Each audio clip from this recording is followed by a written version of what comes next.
Hey, Christina, welcome to the show. I'm so happy you're here. Hey, Rachel, great to be here. Thanks for having me.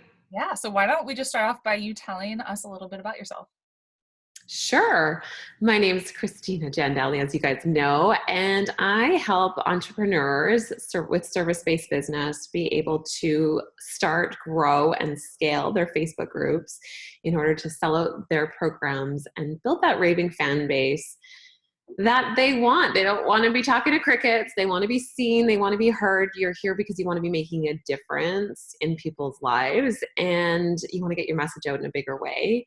And you want to be able to build and grow and expand your impact so that you can make that bigger change in the world. And Facebook groups are one of my favorite ways of being able to do that. So that is what I love to take a stand for, taking a stand for you getting out there in a bigger way.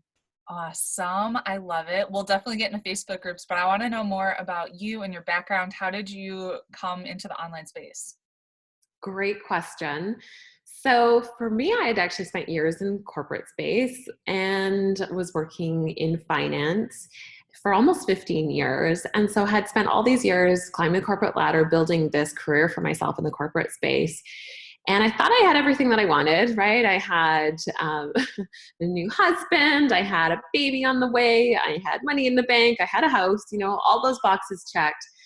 But something still felt like it was missing, and I didn't really know what it was. And I had this calling to do something. I'm like, I have no idea what it is. Like, I don't know what I'm supposed to do, but I'm not really loving what I'm doing. I was good at it. It got very comfortable. And it wasn't until my daughter was born. And then I remember looking at her and looking in her eyes and just having a moment and tears running down my face, sloppy tears and sniffles, and thinking to myself that I just want the best for her. Like, I want the best life for her. I want her to do whatever she wants to do. I want her to be her best. I want her to, go after whatever she wants. And I don't ever want her feeling held back by that. And that was the moment I kind of looked in the mirror. I was like, am I living that life? No. And so I decided that, at least from what I know, and maybe you've had this experience too, your parents might have told you one thing, but you always know what they're actually doing, right? Like, Yeah. you see what they do, not as much as what they say. Yep. And so I took it upon myself to make this agreement with myself in that moment that I was going to pave the way for her and show her what could be possible for her so that she didn't have to fight through all the limitations that I felt like I had to fight through in order to give myself permission to actually pursue what I wanted to pursue and go after my dreams. And that sounds a little cliche, but nevertheless, that was the moment where I thought, okay, things are going to change. And I would so love to tell you that, like, that was it. The line was drawn and everything changed from there. But as you can probably relate, things take time, and it takes a while to figure out exactly what you're good at, what you want to do, how you can help people. But it started the journey of searching for what that might be, and then fast forward to working with financial advisors and helping them scale their business, to working with any type of business owner, to realizing that my passion was really in finding a better way of doing things. I was going to some networking events and meeting people and collecting business cards. I'm like, there's got to be a better way. And when I came across the online space, I was like, wow, this is amazing. A baby at home, and I can do this from home. I can do this from my computer. I don't have to get dressed. I don't have to get changed. No one's going to see me. I can be on my computer. And I knew that that was the way that I wanted to pursue and what I wanted to look into, and which eventually turned into realizing that Facebook groups were such a phenomenal way of being able to create that community, pull your people together, and be able to engage with people. And it's not in a way that's not sleazy and pushy and selling, but a way of actually building a community. Awesome. So did you figure everything out on your own, or did you get a coach, or what happened when when you wanted to make that transition? Such a good question. And, I was like that stubborn girl with, hands on my hips. And like, I'm smart enough. I can figure this out on my own. And sort of piecing stuff together. So I signed up for freebies and webinars and all sorts of stuff. I bought this course and that course. I realized I'm like, okay, I think I'm missing something here because I have all this stuff and I'm still not really moving towards what it is that I want. I mean, maybe I'm moving, but not as fast as I want to be.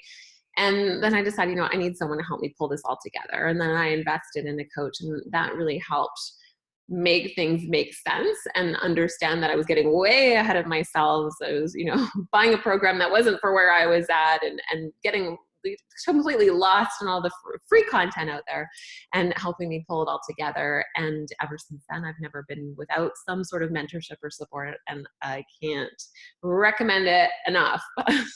I agree 150%. That's been like the biggest game changer for me too. Absolutely, right? I mean, you don't know what you don't know. Yeah. I mean, you could go through so many different courses, which I have, like a bazillion of them, but right?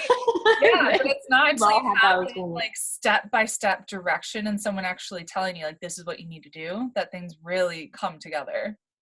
Absolutely, hands down. And besides, we all get stuck in our head too, right? Of like, I mean, that's one of our biggest blocks for all of us, me included. And each new level, like they say that saying, each new level is a new devil. And so no matter where you're at, you always have your mind that's playing tricks on you and telling you can't, and reasons why you shouldn't, and these beliefs. And it's so much easier to have someone support you to work through that and see what's truth and what's reality and what actually is possible for you. And you're a Tony Robbins girl too, aren't you? I am. I got a little crush on Mr. Tony Robbins. Tell me about your experience with Tony. So he was actually in my search. I was sharing with you guys about in my search of deciding like what I was going to do. I was actually on maternity leave with my little boy, so my second child of two kids. And I was on maternity leave, and I signed up for this coaching certification. I thought, you know what, I don't know what I want to do, but I know this is going to help me, even if it's in my career or being able to expand or, being able to move in the corporate space, or wasn't sure exactly what it was.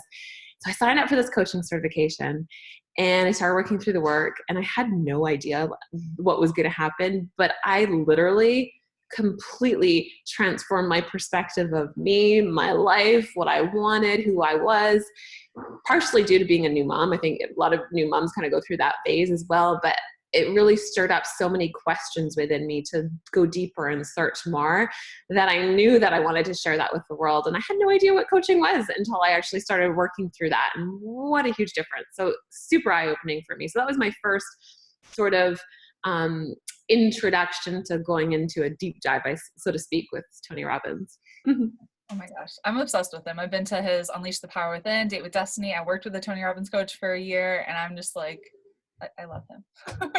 I went to Date with Destiny for the first time in December, actually. And a funny story was I used to create like a monthly vision board for myself and my business. And I'm like, this is what I want to create this month. This is what I want to have. This is what I'm looking for. And it gave me like this monthly reset. And so one month I decided I'm going to put Tony Robbins' Date with Destiny on my vision board. And I put down 2 tickets for my husband and I, because I want to go do it together as like a joint experience. And so I put it down, and no joke, like within a week, we get this invitation to go to a family movie for my husband's work. And we show up at the movie theater, local movie theater. And there's a woman holding a sign, and it says Tony Robbins. And I'm like, well, this is kind of weird. Like, why would somebody holding a sign saying Tony Robbins at the movie theater? So I walk up to this woman, and I said, so like, what's going on here? I was curious. She was Tony's mother-in-law, and they were doing a screening for his I'm Not Your Guru show that was coming out on Netflix for family and friends, because the part of their family, his in-laws family, is from my hometown. And they were doing a pre-screening for their family there. And he was there doing a screening for his friends and family. And I was like, okay, hello, God, universe. Like, I totally get the message after literally putting it on my vision board. I was like, okay, I don't know how many of you guys are on a little bit of woo-woo side, but that was like, okay, yes, I need to go to this. And so I did in December. How was your experience? It was unbelievable. Like, hands down, one of the most transformational experiences ever. I absolutely loved it. Yes. Okay. Go to Date with Destiny. Go to any Tony Robbins. You need to. Okay, cool. Well, let's talk Facebook groups. So you're the Facebook group guru. Why should we be focusing on Facebook groups? Great question. So, I mean, there's a few things. I think, I'll share a little bit about what stirred me to start a Facebook group, and then we'll share a little bit about I'm getting tongue tied, why you might want to start a Facebook group or focus on Facebook groups. So for me, email felt like a very cold medium, in the sense of like, I knew I needed an email list. I knew that I need to have an engaged email list, but I felt like it was like very cold. I'd send out an email. I'd look at my stats. I'd say, oh, how many people opened it? And how many people are clicking, and be focused on that. But like, I didn't really know who the people were on the other side. It was felt like a one-way communication. And even if people would reply back and you'd have two-way conversations, somehow it felt really cold. You couldn't see them. You couldn't get an idea of who they were. So I thought that, and I felt like I craved a bit of that coming from, even though I am an introvert, I still like people. And I felt like I was kind of locked up after being in my house and leaving corporate space and used to being in an office, being at home by myself all the time. I was like, oh, people, where are my people? So that was one of the ways where I had the opportunity to actually get to know people that were in my community and see them as people and have an opportunity to have conversations with them and actually see them and interact with them and engage with them. So that was one of the big reasons why I wanted to start the Facebook group. Another reason more that I think is so important based on where we're at now is that, Mark Zuckerberg, CEO of Facebook, had the announcement press release in January talking about the way that they're changing their algorithms, and business pages are starting to get hit. They're no longer going to get the same reach that they were. If content's not engaging, it's not going to be showing up in the feed. And they've said that they are making a commitment to encouraging meaningful groups, and that posts from family, friends, and groups are going to come up higher on the feed than businesses, because people are looking for more connection. They're looking for more engagement. And what better place to focus on creating those relationships than with having your own community and your own Facebook group, and pulling out all those people that are like you and the people that you want to serve into your own space. I love it. So how do we get people into that Facebook group? Good question. So there are lots of different things that we can do to get people into a Facebook group. And first things is, you want to be able to have a reason for people to join, right? Much like an ethical bribe or a lead magnet or a reason for people to come in, you want to have a reason for people to join. So there's a few things that you can do. Putting in a freebie that you would normally do as like a lead magnet, but you're putting it into your Facebook group. You can put it into the file section. You can put the content into a post itself and put it as a pinned post. You can also run a weekly masterclass where you're addressing a problem and you're letting people know, but inviting them to come into the group for that. So, step one is to have a reason for them to join. Give them a bribe, right? So whatever your people really want and whatever they really need, give it to them in the form of that and invite them to be able to come. So step one is to have that. Another way of being able to not only get people in, but to build a lot of engagement in your Facebook group is through a challenge. And before we started the recording on this, we were just talking about this, that Rachel, she's got a challenge coming up that she's going to be doing as well. And it's such a phenomenal way to get people coming in. They're coming in for the same reason. There's a start and an end period. You're giving people a result in advance. They get a taste of what it's like working for you. And it gets them hungry for more, for that next step, for whatever it is that you might want to be selling or offering on the back end of it. So having a challenge is another way of being able to not only build, but to be able to create that engagement. And third is being able to, optimize assets that you already have. So whether it's on the thank you page of your opt-in, whether it's on your social media profiles, whether it's a tab on your website, is being able to optimize all the different areas so people can easily find out where they can go and have that link to your Facebook group in order to get people in. Awesome. So do you recommend, if I have a Facebook group, that I just go and add all of my friends into that group without asking for permission? I swear that happens to me every day, and I just want to unfriend people. That's not, oh my God. It is terrible. It is like, oh my gosh, no, stop, don't. That is just, it leaves such a bad taste. I'm constantly leaving groups that people add me to. And, it's not about, people get stuck in vanity metrics about numbers of thinking the bigger the group, the better it is.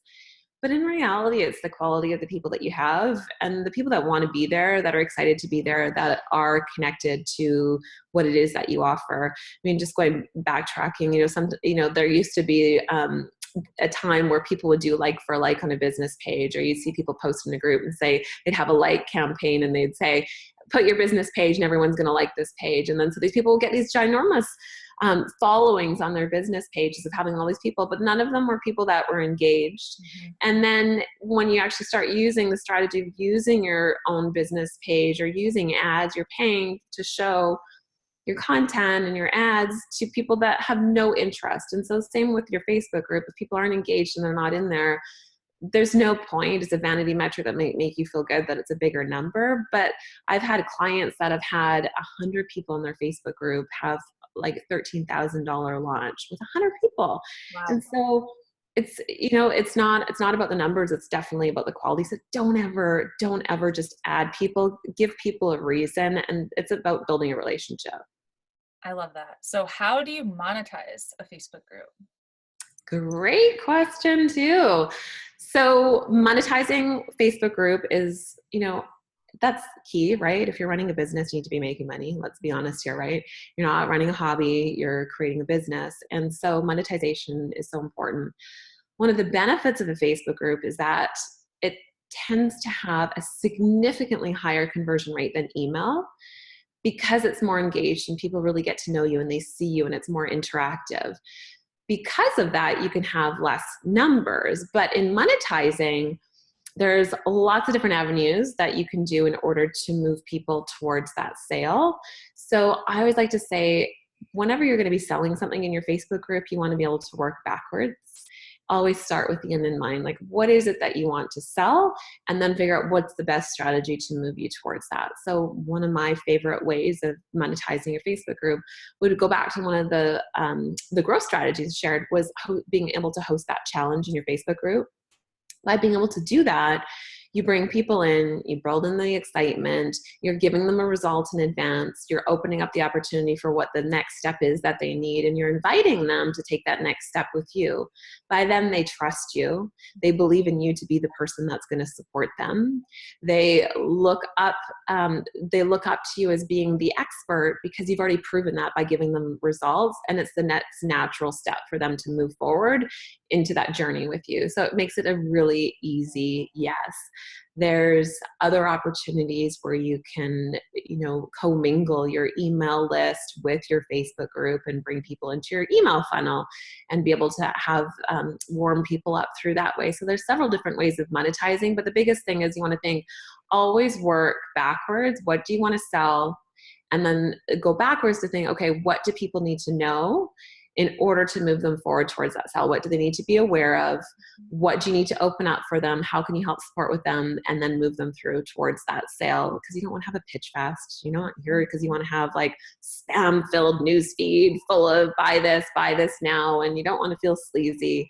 And so you want to do it in a way that you're really truly adding value, because you're solving a problem, and it's up to you to help people see the problem that they have and help them see how you can help support them get rid of the problem so they can move on and have whatever the result is that they want, that you're helping them with. Love it. Love it. Love it. So do you recommend, if we want someone to join the Facebook group, should we have an email opt-in before they join, or should we just have the link directly to join the Facebook group? Great question. So I have, for myself personally, I've always had the Facebook group as secondary to my list build. Mm-hmm. Just because I really believe, like, I'm never going to be the person that's going to, you need to have an email list, absolutely, hands down. So I've always put Facebook group as secondary towards that. Mm-hmm. A lot of people and past students that I've had have a mindset that it's much harder to get an opt-in than it is to get someone in the Facebook group. So the truth is that your Facebook group will grow organically. Like if you have an engaged group and you're building it with people that are truly interested in the value you're offering, a topic of interest, your area of expertise, Facebook is going to show that group as a recommended group in the newsfeed. So you're always going to be getting people coming into your Facebook group. So And with Facebook having now in the last year, they've been able to add, now that you can add questions to the beginning when people are joined to become members. So you can actually add, and we do this in our groups as well, is you can do a teaser for what your lead magnet is on your email list in those pre-join questions, and manually set people up that say, yes, they're interested, they want to go there, or you can include a link for them to be able to sign up. So there's a quick, easy way to get people on your email list by joining your group, because you're going to have, the reality is you're going to have organic people coming. So you want to optimize your group to build your list, and you still want to optimize your list building for your Facebook group. So you kind of think of it as like a full circle. So you're going to get people coming in both ways. But I personally think that if you're, especially if you're spending on advertising, you want to get people to go to your opt-in, and then on the thank you page, have them join your group. If you're doing social media growth, then it's much easier for someone to say yes to come to your Facebook group, and then get that mini yes, and then be able to move them over onto your list by having the pre-join questions, by having your link, different opportunities, your link in the group description, and having ways that your Facebook group is optimized in order to be building your list as well, if that makes sense. Yeah, absolutely. So let's talk about those questions that people answer before they join the group. How should we make the most of that? Because that could be a golden opportunity, yes?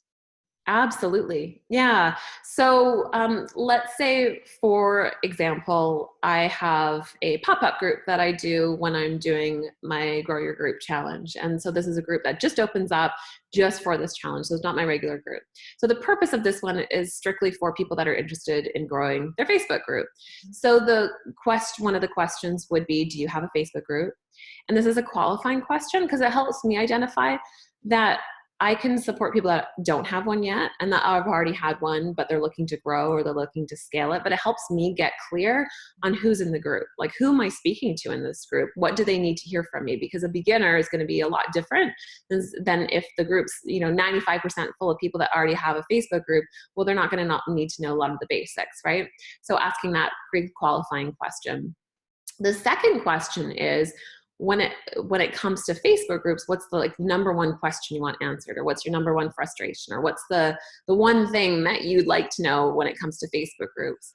And this question is focused on uncovering, what do they want? What do they need? And this is going to give you all of your content, right? So forget trying to come up with ideas for content, because it's easy to think what do I talk about? And then you're going to get all of these responses. So literally, when you're going to write a post, or you're going to share something, or you're trying to do market research on what your next program is going to be, you literally have a bucket full of responses from people telling you exactly what it is in their language, in their words, and what perfect way to be able to do that. So one of the things that we utilize that for is addressing objections, like what's the number one frustration, helps us identify what we might add as a bonus for a program, helps us come up with the content, helps us create all of that. And then the third question would be about if they have signed up for the challenge, or if they have the checklist, or if they have the lead, whatever the lead magnet piece is, have you signed up for this, or would you like to get this, and a little teaser about what that is. So then you have the opportunity for list building for the organic traffic that's coming. So those would be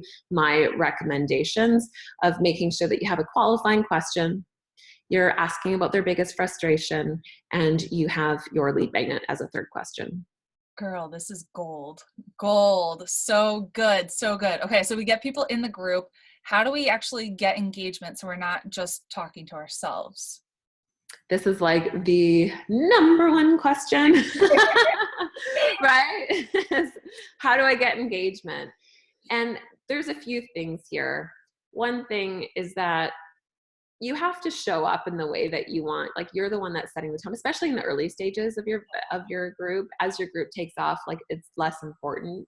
You still have to be present, but leading by example, showing up in your Facebook group, being active in your Facebook group, engaging with people in your Facebook group is number one. It's not one of those things that, build it and it's taken care of and it's done and you can just leave it and set it and forget it. It's not. It does take work, and it's not for everybody.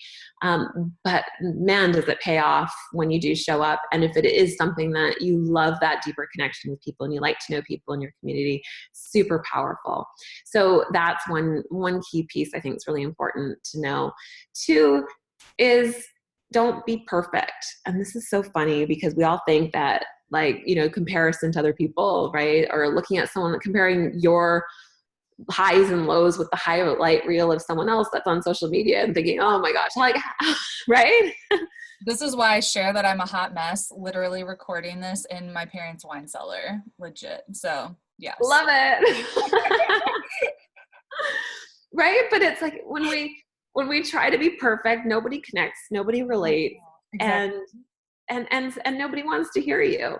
So trying to be perfect makes you non-relatable. So sharing stories, and I get it if you're a private person and you don't want to share all of your deepest secrets or what you're doing every moment of every single day. That's not necessary. You just need to be real, right? Sharing a little behind the scenes, sharing a story, sharing how like you totally screwed something up that didn't work, but you learned from it, and this is what you learned from it, and this is what you're doing instead. Being able to be real with people and not be perfect, people relate so much more to that. And you even see it in the you definitely see in the online space, like the flashy pictures and the pretty done up photos aren't getting the same response as just real life and selfies and live streams and just casualness. I think that's an important piece as well. So showing up, being there. Second one, not being perfect. And the third one, and this is a kicker because we often think like when we get into self-doubt, we think it's about us and we're not doing enough. We need to do more. And we start thinking, oh, we need to do how-tos and we need to tell everybody steps and we need to give more value. But you just need to make it about them, your people.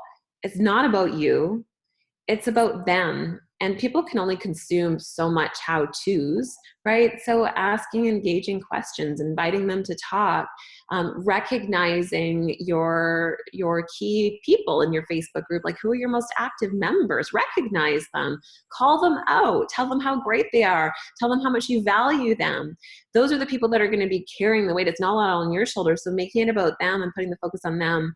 And by doing that, you really get the opportunity to get over your own head and show up in a place of service and welcome them, highlight them, let them showcase themselves, and let go of that sense of competition or that it's taking away from you, that it's all on you, because it's not.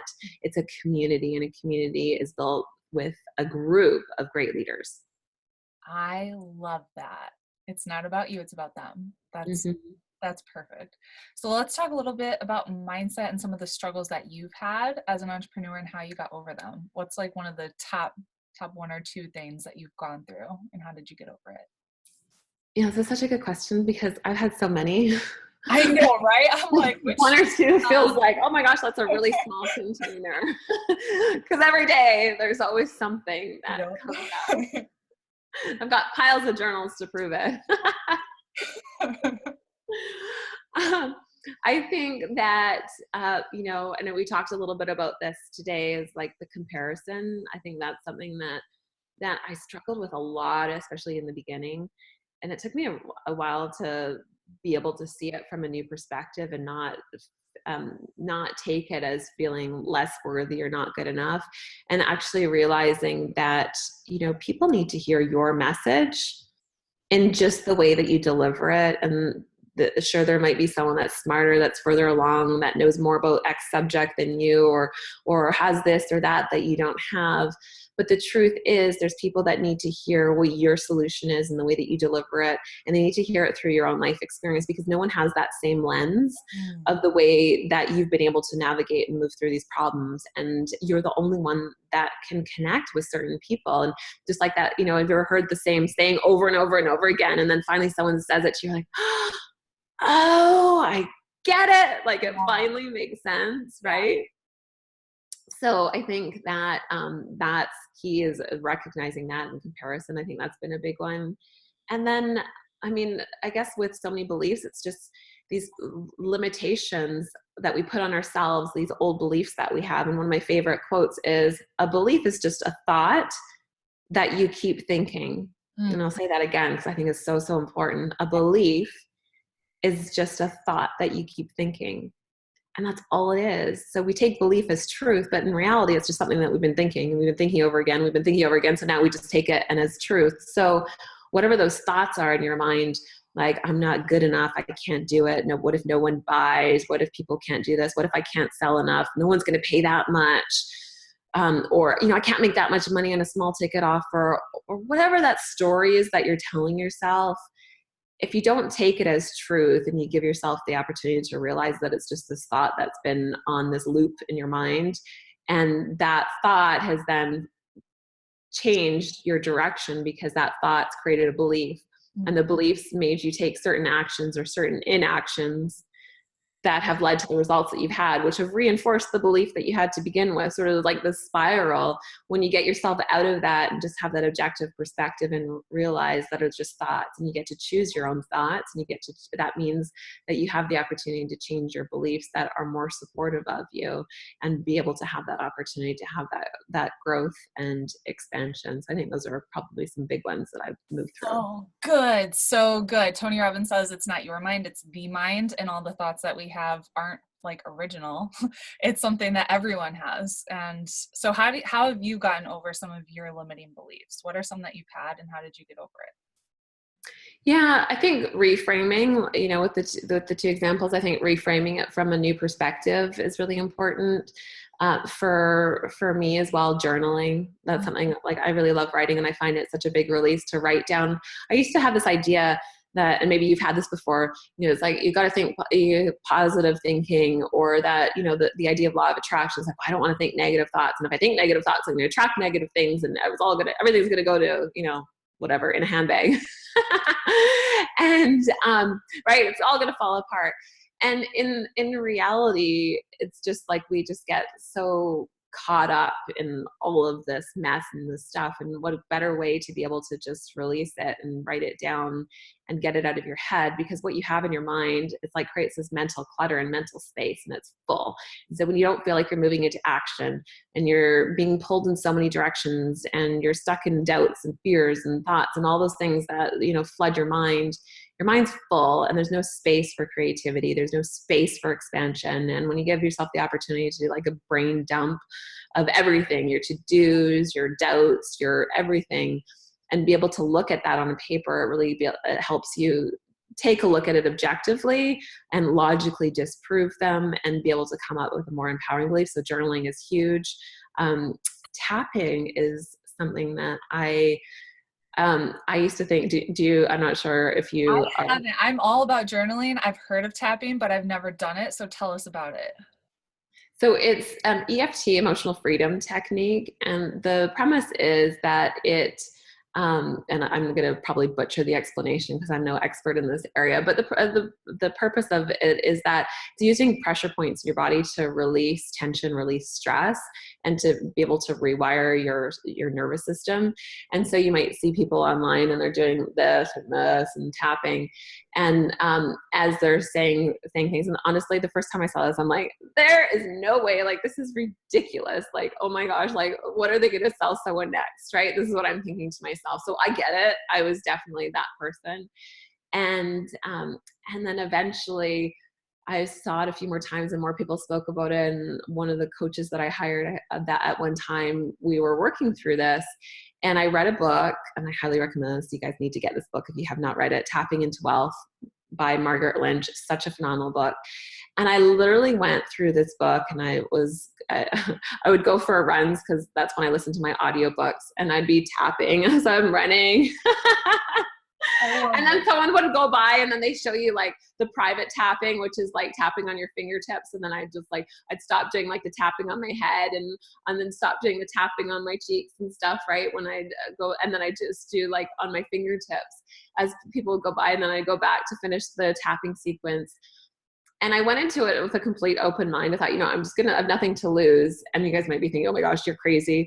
But it really did, like, I really noticed a difference, because you rate yourself out of 10 of like how emotionally you charge on a statement. So let's say making money is hard. Like, that's a big belief for a lot of people, right? So making money is hard. Out of 10, like, how truthful does that feel to you, right? And rate that for yourself. And then when you go through a series of tapping on that subject, where you're releasing old beliefs about that, and then creating new ones, and you rescale yours, like give yourself a new scale, saying out of 10, how does that belief feel?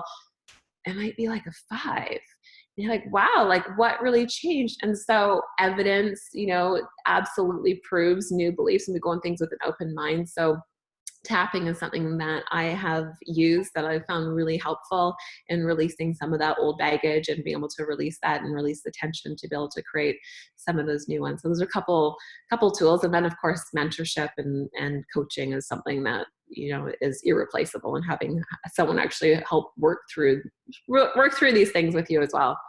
Absolutely. What's one of the books that you've read that's made the biggest impact on you?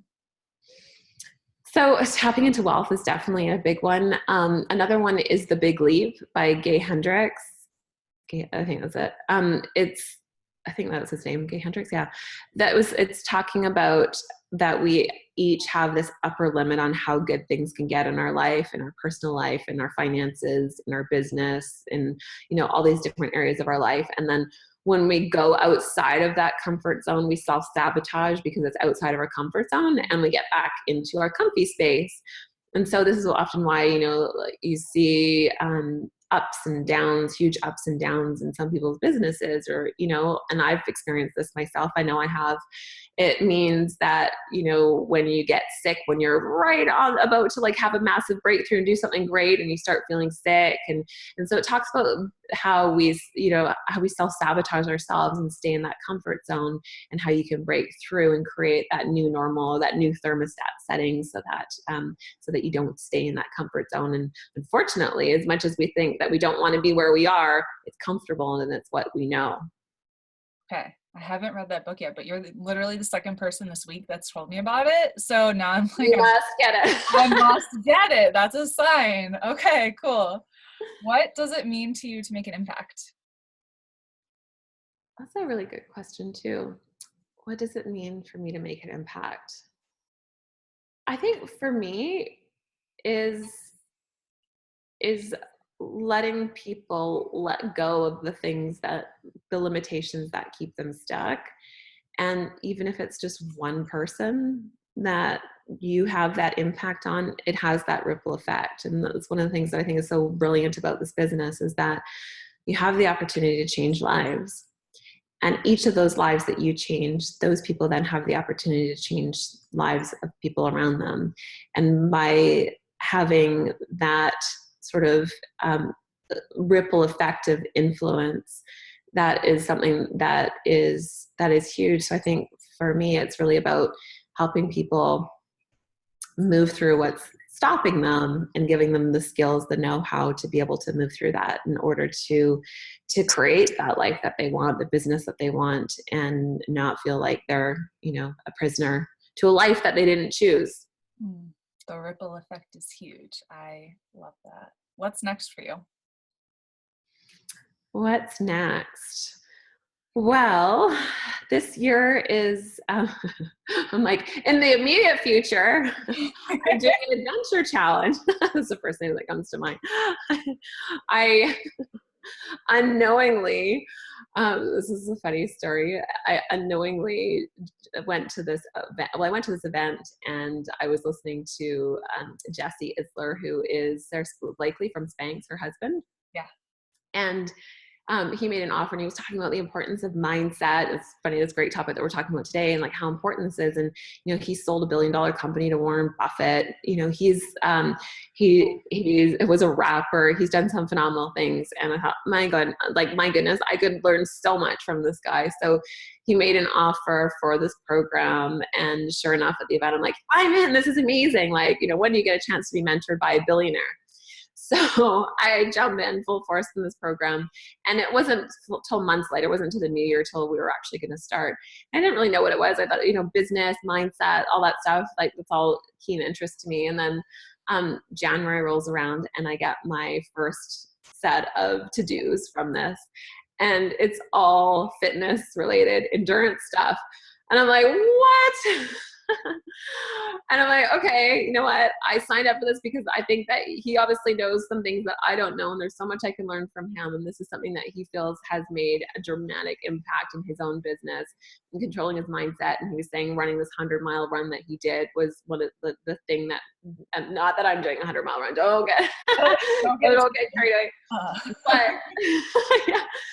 So every day we've been doing, and it's training each and every day, that's been running and body weight exercises, that's creating endurance. And so a couple of weeks out, and actually next weekend, we're doing an endurance challenge. We have no idea what it is, but it's basically going to be really, really hard. And we're going to have to get like sink down into our like really harness the mindset that we've created of pushing through and doing things that we don't feel like doing, and showing up anyways and getting it done, and being able to create that strength in ourselves to move through things when it doesn't feel like it's going to work, when it feels like we're coming to the end, when we feel like we've got no gas left in the tank, to keep going anyways and go through it. So I'm a little bit scared. I'm a little bit excited.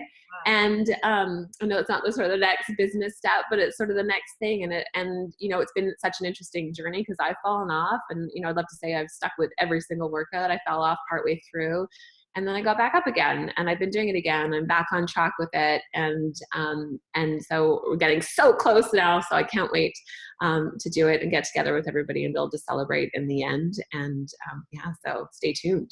That's so cool. And that's actually, I've played volleyball really competitively for 10 years. I played at the #1 club in the country. We won the Amazing.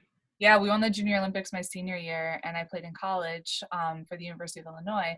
And I really do think the things that I learned about pushing yourself and showing up and doing the hard work, even when you didn't feel like it, like I learned so much from those experiences, and so much Totally. dedication, determination, follow through, like showing up. It really did form who I am today.